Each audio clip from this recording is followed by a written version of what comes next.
Hello student. तो आज मैं आपको बताने जा रहा हूं क्या EZ कॉन्फ़िगरेशन। जैसे लास्ट टाइम मैं आपको बताया एब्सोल्यूट कॉन्फ़िगरेशन। तो एब्सोल्यूट कॉन्फ़िगरेशन इन ज्योमेट्रिकल आइसोमर हम इसको E और Z के नाम से बोलते हैं। वैसे ये जर्मन वर्ड है। E का मतलब होता है क्या होगा, इंटगेगेन। इंटगेगेन मीन्स इसका अगर अंग्रेजी वर्ड देखा जाए तो क्या हो जाता है, अपोजिट हो जाता है। और Z का मतलब होता है जूसामन। आप ऐसे कर सकते हैं कि जूसा डबल एम कर दिया मैन। जूसा मैन मीन्स होता है टुगेदर। टुगेदर अब जैसा इसके नाम से दिखाई दे रहा है अपोजिट एंड टुगेदर, आप यहां अपोजिट और टुगेदर के मीनिंग क्या समझते हो? इसका मतलब ये एक सिंपल सा मतलब क्या है कि इफ, अब बात हो रही ज्योमेट्रिकल आइसोमेरिज्म की, कार्बन डबल बॉन्ड कार्बन की, और कब? जब चारों अलग है, यानी P Q R और S, चार all four group are different, चारों डिफरेंट ग्रुप है। अब इसका नाम लिखने जाओगे तो इसमें रिलेटिव कॉन्फ़िगरेशन नाम तो लिख नहीं सकते कि आइडेंटिकल ग्रुप सेम साइड होगा तो हम सिस बोल देंगे, या अपोजिट साइड होगा तो हम ट्रांस बोल देंगे। अब इसमें क्या है कि चारों अलग हैं, तो यहां दो ये वर्ड यूज किया जाता है, इंटीग्रेशन एंड जूसामैन। तो यहां एक देखिए, इफ ग्रुप्स आर एटम्स, ध्यान रखिएगा, groups are atoms of same priority, यहां प्रायोरिटी की बात होगी, priority present on same side, same side, तो ऐसे स्पीसीज को हम जेड आइसोमर के नाम से बोलेंगे, Z configuration. And if opposite, अगर ये अपोजिट साइड में, क्या अपोजिट है, सेम प्रायोरिटी के ग्रुप अपोजिट साइड में पाया जाए तो हम उसको क्या नाम होंगे, ई कॉन्फ़िगरेशन के नाम से बोलेंगे या ई आइसोमर के नाम से बोलेंगे। अब यहां एक नया नाम आया, सेम प्रायोरिटी। अब आप सोचो कि प्रायोरिटी क्या चीज है ना? अब चारों ग्रुप अगर डिफरेंट हैं तो हम सेम साइड और अपोजिट साइड का मैटर ही खत्म हो जाता है, आइडेंटिकल ग्रुप तो कुछ है नहीं। अब मामला आता है प्रायोरिटी की। तो हम अब ग्रुप की क्या करते हैं, फंक्शनल ग्रुप की या किसी एटम की प्रायोरिटी निकालते हैं, उस प्रायोरिटी के अनुसार हम इसका नाम लिखेंगे। ओके, तो सबसे पहले आप यहां प्रायोरिटी जाने की कोशिश करो, और इट इज वेरी इंपॉर्टेंट। क्यों? क्योंकि ये ज्योमेट्रिकल के लिए तो यूज होगा ही होगा, same priority rule use for the optical also. तो ये बहुत आपको कंसीडर करना है, यहां भी काम आने वाला है और उधर भी काम आने वाला है। Okay, it is clear?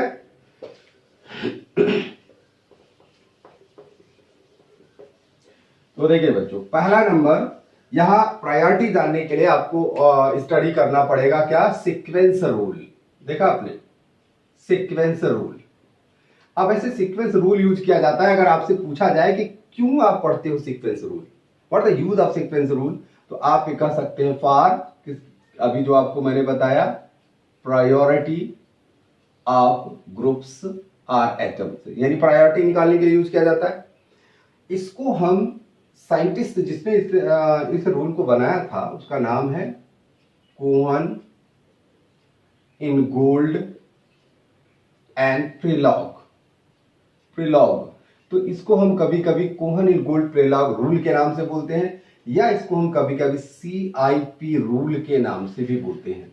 Initials है कोहन, इनगोल्ड एंड प्रिलॉग, प्रिलॉग रूल के नाम से बोला जाता है। और देखिए ये रूल बड़ा सीधा साधा है, बहुत आसानी से जानने की कोशिश करिएगा। और मैं आपको ये बता रहा हूं, ये रूल टोटल किस पे है, based on atomic number, atomic number, है ना, सिंपल सा एटॉमिक नंबर पर बेस्ड है। बहुत आसानी से आप सीक्वेंस रूल समझ सकते हैं। और ये क्वेश्चन ये भी आता है प्रायोरिटी रूल के अनुसार, कभी कभी आता है कि इसकी प्रायोरिटी लिखो, किसकी ज्यादा होगी किसकी कम होगी, किसी फंक्शनल ग्रुप की। और कोई कंफ्यूजन मत करना, ये कोई नॉमेनक्लेचर नहीं है कि उसकी प्रायोरिटी एसिड की ज्यादा होगी, अल्कोहल की बाद में आएगी, या एल्डिहाइड की बाद में आएगी। नो, यहां प्रायोरिटी रूल पूरा दूसरा है, और उससे कोई मतलब नहीं नॉमेनक्लेचर से, है ना, बिल्कुल ऑल टुगेदर डिफरेंट है। और प्रायोरिटी कैसे निकालते हैं, मैं आपको इसके तरीका 2-3 पॉइंट बताता हूं, 2-3 पॉइंट से आप उसका प्रायोरिटी ऑर्डर निकालिए, और साथ साथ हम आपको प्रॉब्लम भी कराते चलेंगे, जैसे आपको समझ में आए कि प्रायोरिटी हम निकाल लिए तो उसका फायदा क्या है। Okay, it is clear? चलिए अब देखिए पहला पॉइंट।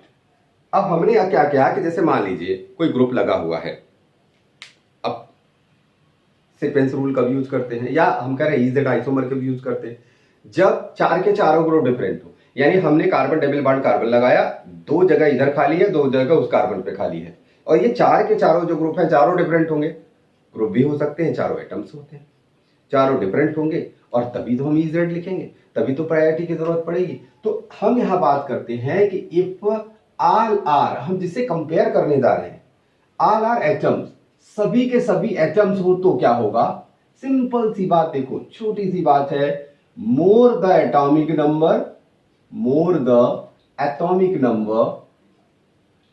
नंबर ऑफ एटम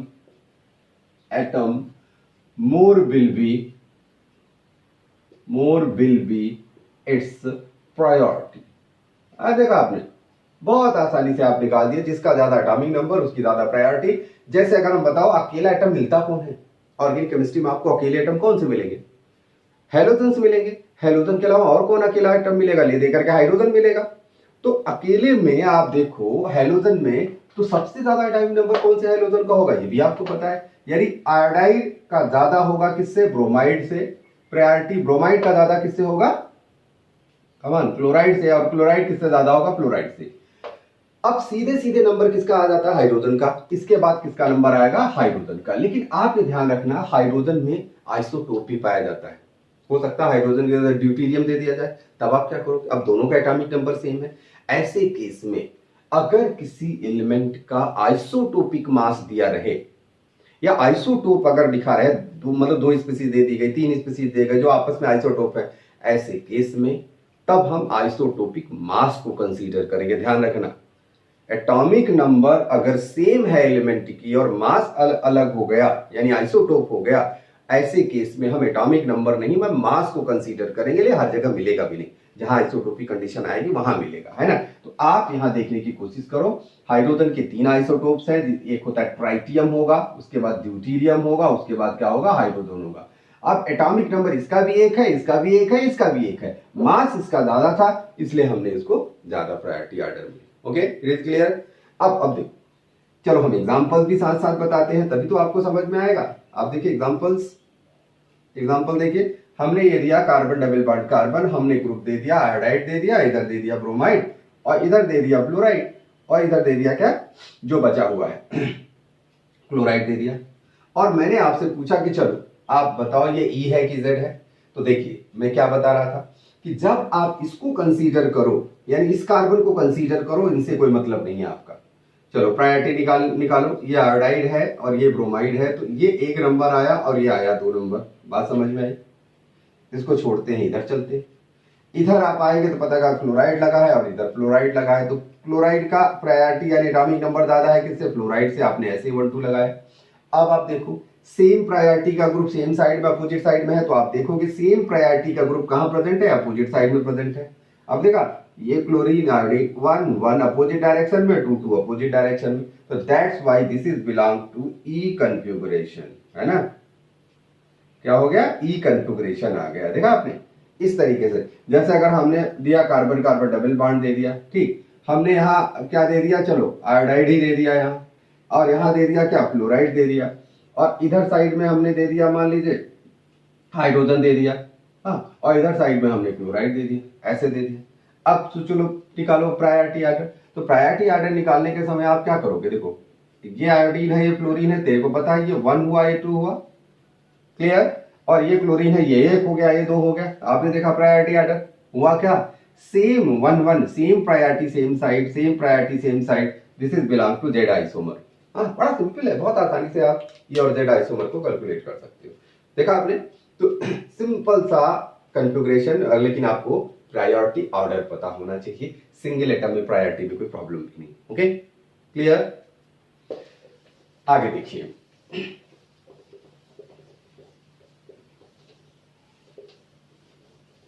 आगे देखिए, अब आप देखिए, अब हम दूसरा इसमें पॉइंट डालते हैं, point number 2। If all are functional group, functional groups, अगर सभी के सभी फंक्शनल ग्रुप है तब आप प्रायोरिटी कैसे निकालोगे। तो डियर, सभी अगर फंक्शनल ग्रुप है तो प्रायोरिटी उसके किससे निकाला जाता है, atomic number of the K atom of the functional group. और मैं के एटम आपको बार बार बता चुका हूं, के एटम किसको कहते हैं। जैसे हमारे पास एल्कोहल है तो oxygen is the K atom. जैसे अगर हमारे पास NH2 का कोई फंक्शनल ग्रुप है तो nitrogen is the K atom.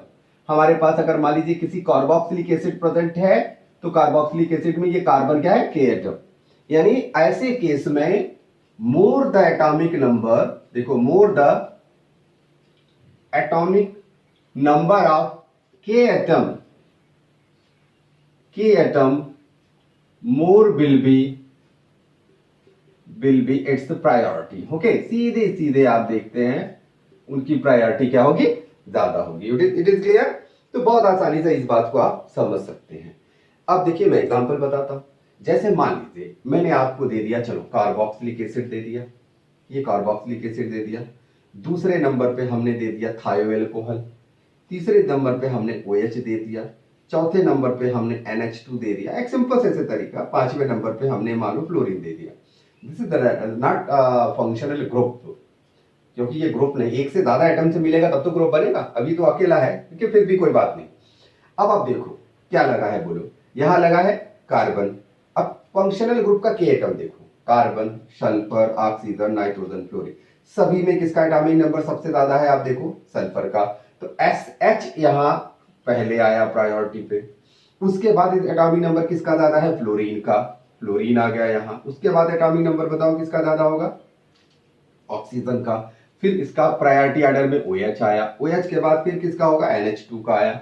आपने देखा NH2 आपने लिख दिया, और आखिरी में यहां जो बचा वो कार्बोक्सिलिक एसिड है। आप देखो ना, मतलब कार्बोक्सिलिक एसिड में सबसे बड़ा आपको दिखाई दे रहा है कार्बोक्सिलिक एसिड। और जब आप इसका नामनक्लेचर करते हो तो बॉस होता है ये, यानी नामनक्लेचर में पहले नंबर पे आता है कार्बोक्सिलिक एसिड, बट ये नामनक्लेचर का प्रायोरिटी नहीं है, इसको ध्यान रखना। तो ये ऐसे में आपने देखा अपने आप प्रायोरिटी समझ में, more the atomic number of the K atom more will be the priority of this functional group. Okay, it is clear. अब चलिए हम क्वेश्चन दे देते हैं, तो कर लीजिए, साथ में अपने आप समझ में आ जाएगा आपको।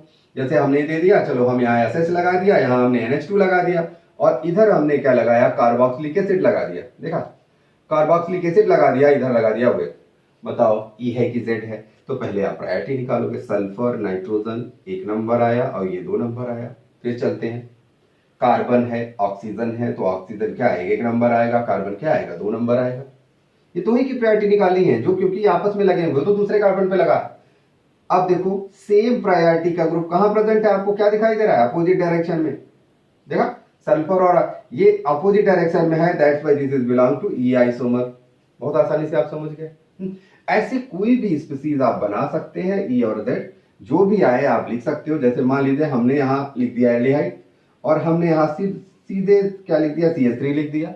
हाँ, सपोज हमने यहाँ लिख दिया कोई और फंक्शनल ग्रुप लिख देते हैं, अलग लिख देते हैं, अलग अलग। अब देखो यहाँ इसलिए अभी आपको नहीं बताएं, ये कार्बन है, ये भी कार्बन है। चलो हम अभी इसके बाद अगला पॉइंट बताते हैं आपको। यहाँ हम कोई और ग्रुप लगा देते हैं, मान लो थायो एल्कोहल यहाँ लगा दिया। सपोज यहाँ हमने क्या लगा दिया, फ्लोरीन लगा दिया। सपोज यहाँ हम क्लोरीन लगा दिया। अब देखो प्रायोरिटी, ये 1 नंबर आया है, 2 नंबर आपको दिखाई दे रहा है, सल्फर कार्बन आपको दिखाई दे रहा है, 1 नंबर आएगा, ये 2 नंबर आएगा, क्लोरीन है, फ्लोरीन है। क्लियर। तो दैट इज वाई ये दो कौन सा आइसोमर हो गया, Z आइसोमर। समझ में आया ना बात। ओके, देखा, same priority group same side में हो गया, Z आइसोमर हो गया। अब बात हम बताते हैं इसमें तीसरा पॉइंट। मान लीजिए हमारे पास फंक्शनल ग्रुप हुआ। अभी फंक्शनल ग्रुप जो हम बता रहे हैं इसका के एटम ही अलग था भाई, इसमें सल्फर है, इसमें फ्लोरीन, इसमें ऑक्सीजन, इसमें नाइट्रोजन, इसमें कार्बन, आपने पहचान लिया। मान लीजिए हमने ऐसा फंक्शनल ग्रुप दे दिया, 4 दे दिया, चारों के एटम सेम है, चारों कार्बन ही है, तब आप क्या करोगे। ऐसे में सेकंड पॉइंट में आपको बता रहा हूं कैसे प्रायोरिटी आप कैलकुलेट करोगे। Okay, it is clear. Second point आप देखिए,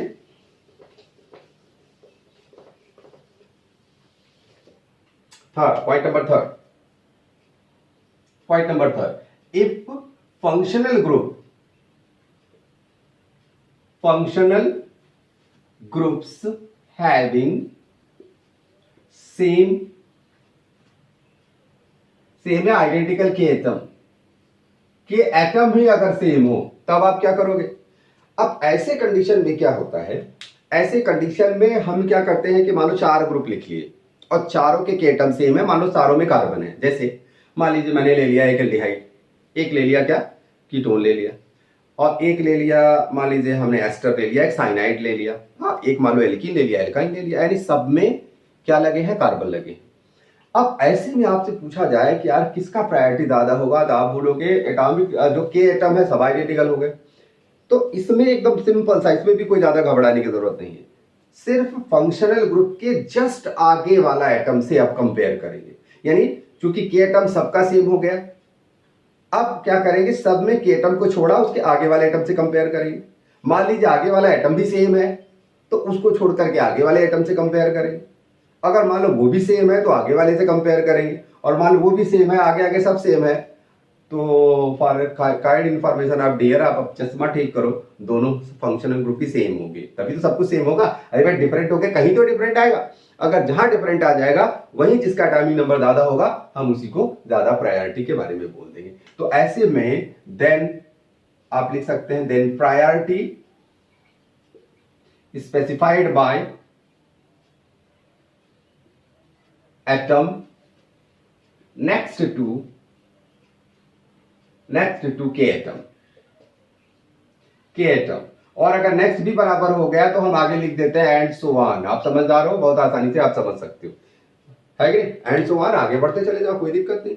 जैसे अगर आपसे सिंपल से मैं कहूं कि चलो मैंने आपको कोई कार्बोक्सिलिक एसिड दे दिया, ठीक, कार्बोक्सिलिक एसिड देने के बाद मैंने आपको दे दिया एल्डिहाइड, एल्डिहाइड देने के बाद हमने दे दिया चलो आपके पास साइनाइड है, साइनाइड के बाद और कोई फंक्शनल ग्रुप आपको दे सकते हैं, मान लीजिए हमने डबल बॉन्ड CH2 दे दिया, और दे दिया, मान लो एल्केन ही दे दिया, CH3 दे दिया, CH2 दे दिया, हाँ यहाँ CH2 लगा दो, CH2 लगा दिया और इधर CH3 लगा दिया, आप बोलो किसकी प्रायोरिटी ज्यादा है।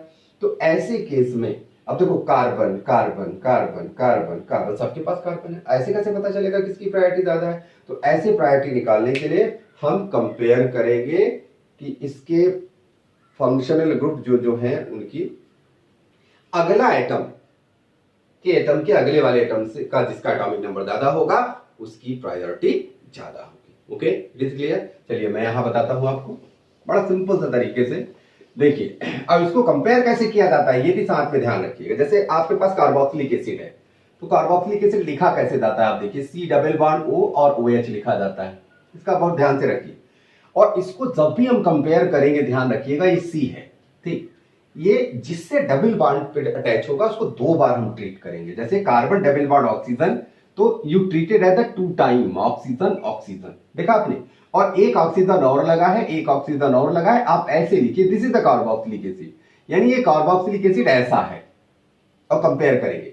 अब चलिए हम बात करते हैं, आपके पास एल्डिहाइड है तो एल्डिहाइड कैसे लिखा जाएगा, कार्बन है और डबल बॉन्ड से अटैच है तो दो बार तो आपने ट्रीट कर दिया, और इसी कार्बन से यह हाइड्रोजन अटैच है, आप यहां हाइड्रोजन लगा देते हैं, कोई प्रॉब्लम नहीं। तीसरा नंबर आया साइनाइड का। अब चलो साइनाइड को हम लिखते हैं, carbon triple bond carbon cyanide हो गया। अब 3 बार है तो आप क्या लिखोगे बताओ, नाइट्रोजन को 3 बार ट्रीट कर दिया, नाइट्रोजन नाइट्रोजन नाइट्रोजन, ये 3 बार ट्रीट हो गया।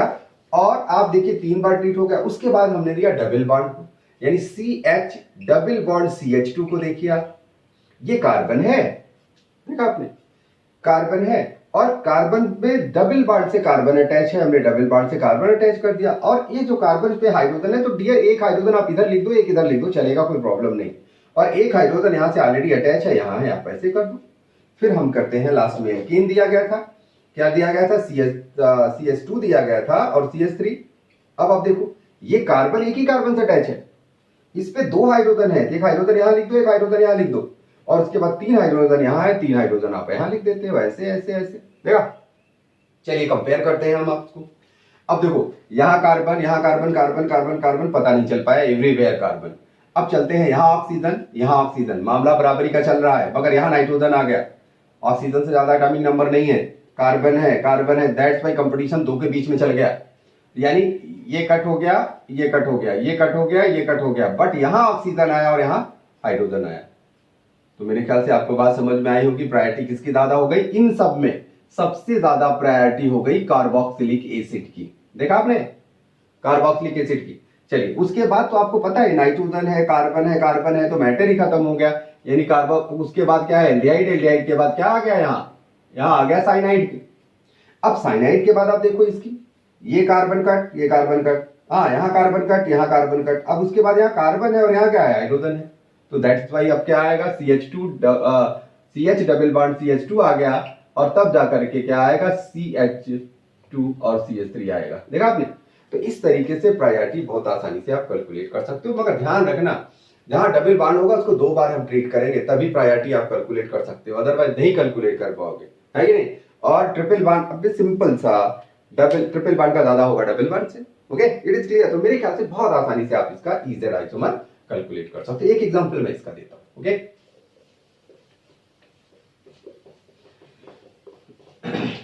चलिए एक एग्जांपल देखिए।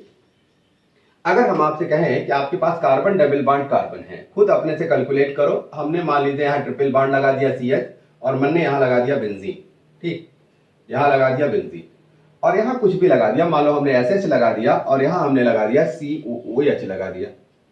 अब आप प्रायोरिटी निकालो, इसका तो बहुत आसानी से आ जाएगा। सल्फर 1 नंबर हुआ और ये 2 नंबर हुआ, कोई प्रॉब्लम नहीं। इधर बताओ, इधर अगर आपको कंफ्यूजन होगा तो आप देखिए क्या करोगे, आप गलती कर सकते हो, तो मगर यहाँ कैलकुलेट करोगे तो 1 नंबर ही आएगा, 2 नंबर ही आएगा। और ये EZ आइसोमर बहुत स्मार्ट भी है। अगर आप एक प्रायोरिटी गलत कर दोगे, मतलब इनका 1 से जगह 2 कर दिया, 2 की जगह 1 कर दिया, आपका आंसर गलत हो जाएगा। लेकिन अगर दोनों साइड का प्रायोरिटी गलत कर दिया तो आपका आंसर क्या होगा, सही हो जाएगा। इसका मतलब क्या है, ज्यादा गलती करो सही आंसर पाओ, यही तो हुआ। तो एक सीधी सी बात है, आप समझने की कोशिश करो कि अगर आप दोनों गलत कर दिए तो आंसर करेक्ट हो जाएगा, एक गलती हुई तो आंसर गलत हो जाएगा। तो खैर, इसकी प्रायोरिटी अगर आपको कंफ्यूजन हो तो मैं इसको बताता हूं। जैसे मान लीजिए कार्बन में 3 बॉन्ड है, तो क्या कैसे आप लिखोगे, कार्बन कार्बन कार्बन और एक हाइड्रोजन। और इसमें क्या है कि बेंजीन में देखो, बेंजीन की खास बात देखो, ये कार्बन है, मान लो ये हमने कार्बन बना दिया, और कार्बन में एक साइड से डबल बॉन्ड है, हमने एक साइड से डबल बॉन्ड लगा दिया, एक साइड से सिंगल बॉन्ड, और सिंगल बॉन्ड वाला भी क्या है, डबल बॉन्ड से अटैच है कि नहीं।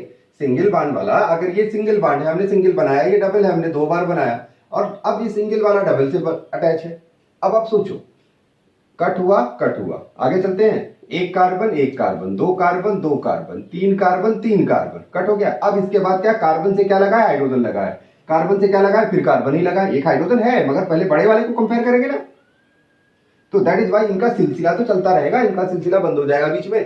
तो दैट इज वाई आपको बहुत आसानी से समझ में आया होगा how you calculate the E और Z कॉन्फ़िगरेशन। बहुत आसानी से EZ कॉन्फ़िगरेशन कैलकुलेट कर सकते हैं। और ध्यान रखना, ये हमारा एनालॉगस है। एनालॉगस है किससे, सिस और ट्रांस से। जैसे इंटेगेजन अपोजिट है, अपोजिट कहाँ होता है, हम ट्रांस में देखा, तो वो एनालॉगस ट्रांस का है।